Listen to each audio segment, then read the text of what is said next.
All right, what up, you guys? Back for another video. As promised, I am working on this beard bar collection. This is the second to the lineup. Actually, this is a scent that was in the previous soap collection as the Melt and Pours. It did really well over there, so I said, let me bring it back. There are quite a few that I want to bring back from that collection, and this is one of them. However, I wasn't sure if I wanted to keep the same look of that soap. This whole time trying to think of how can I do this, went back and forth between do I do sort of a not I don't want to say lopsided, but just sort of like a haphazard pour with the black and the green. Do I want to add white to that, or do I just keep it black and green? And then I was like, okay, let's just do the black bottom as with the charcoal, the activated charcoal, and do the top part with the alfalfa natural colorant. So here I poured in my lye, and for some reason it started getting really clumpy. So I was like panicking, like, oh shit, did something go wrong? But nope, I just needed to mix a little bit more and it worked itself out. So that's what I did there. Now I am going to separate again, like I said, because I want to do the bottom layer a black color and then the top layer with this alfalfa powder here. I know typically what they say is when mixing with powders is to mix them with oil. Sometimes you can have little bits and pieces of the colorant that hasn't quite mixed in. I kind of like the way that it makes the soap look. I try to get a lot of it mixed in. If I happen to mix or miss, a few of them, I don't necessarily worry about it too much because, again, I like the look of it. So here, adding the activated charcoal to this. This one is definitely, you got to mix in thoroughly. But again, you're going to miss some spots. It happens. So I just wanted to, and didn't even realize it until later that a splash of it ended up in the green batter. But anyway, sort of doing the spatula here, mixing it around, then going through with the pulse just to sort of, like I said, get everything mixed in well together. And then again, I'm going to try to mix it again, lift it up to see if I can see any clumps within this batter, and hoping that all looks well. If anything does look a little bit clumpy, I kind of just smash it up against the glass container to break it up a little bit. But so far so good. It looks to be okay. So fingers crossed.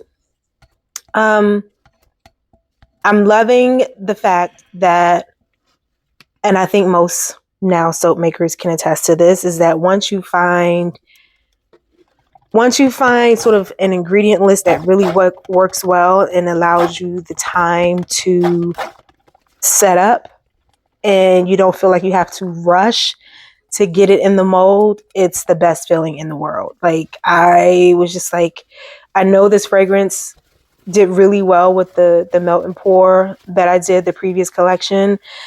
I wouldn't think anything differently with this, and so far it's held up. So extremely happy with that. So I mixed in the fragrance. Definitely did the, you call that thing, the stick blender, because you definitely want to make sure everything is blended well. If not, you're going to have a very watery bottom, and I'm hoping that is not going to be the case, and I got everything mixed in properly here. As stuff is pouring out, I'm seeing a little clump, so I stopped for a moment, try to work it in, and continue pouring. Yeah, so first get the batter in, and then sort of do the top layer with the alfalfa. Again, you want to pat the sides just to make sure everything, there's no bubbles, and you want to end up with a nice smooth bar of soap. That's the goal. So here's just sort of scraping out everything because it makes for a much easier cleanup, especially with adding shea butter to the batter. It just becomes a little bit difficult sometimes to really get in there. So you got to put a little arm power in there when cleaning those jars and the bins and the tools and all that jazz. So here, what I should have done was waited to the green thickened up a little bit, because I think what's going to happen, and typically what they do is use a spatula to sort of break the fall, is if I had waited just a little bit for the green to thicken up a little bit, I don't think it would have incorporated into the black as what I'm anticipating when I cut this bar. But I'm not going to be too bummed about it, because again, however it falls, it falls. I think that's going to be my next motto with this whole soap making thing. However it falls, it falls.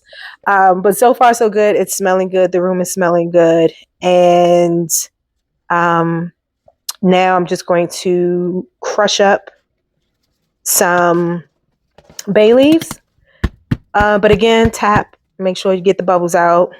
Bubbles can be a hard ass, but you know, we have the bay leaves there. I kind of wanted to crush them up, like I said, but in order for me to test and make sure that everything is setting up correctly and that however I scoop it is going to stay, I need to test it. So here, that's what I'm getting ready to do with my mini spatula, is to sort of just push up the sides, test to see how thick it is, if it's actually staying.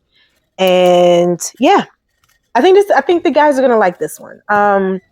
I would like to sort of round off the beard bar collection with about 3 to 4 bars to start off with. I have another scent that I definitely want to play around with. I'm sort of toying with the idea of having a blue bar, like different shades of blue, but I don't know. That's still in the works. But yeah, just again, back to this. So I wanted to crush up some bay leaves. Just to add a little bit of texture to the soap. And again, just testing to see and realizing, okay, it's not quite setting up yet.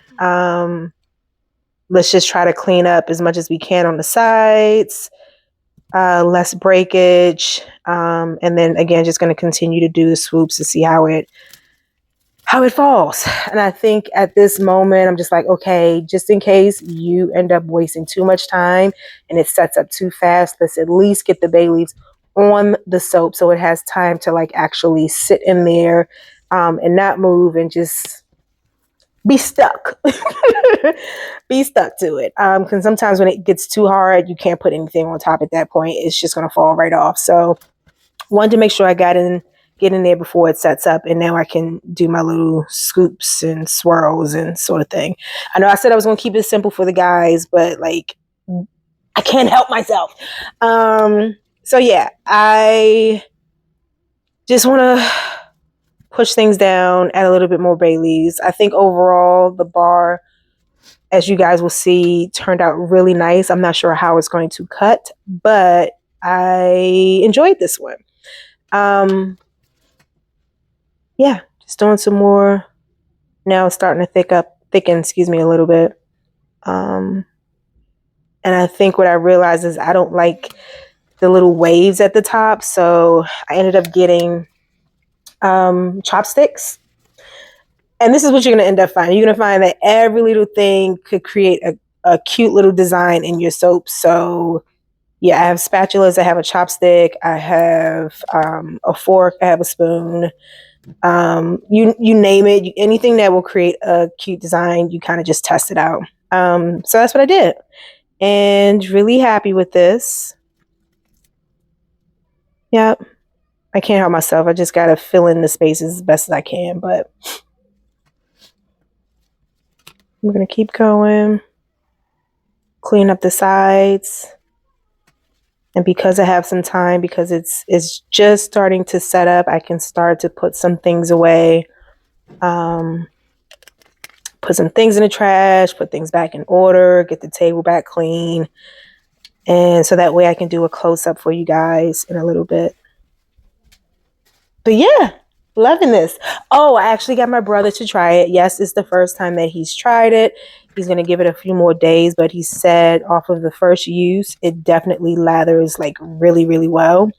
And he was able to sort of like run his fingers through his beard, which is nice, because the aloe powder in the soaps is going to allow for that slippage a little bit. So I'm excited for that. So far, so good with the review. I know, like I said, few more days. But if it's anything like my other bars, I feel like this is going to be a hit. So why didn't I do this sooner, you guys? Had I just listened to Babe, like I could have been doing this for years, but everything in its own time, as they say, right?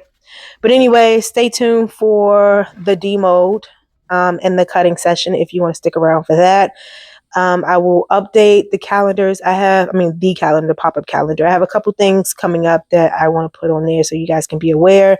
If you're not able to come in person, definitely check out the website. It is efurustudio.com, EFURU studio.com. Peace.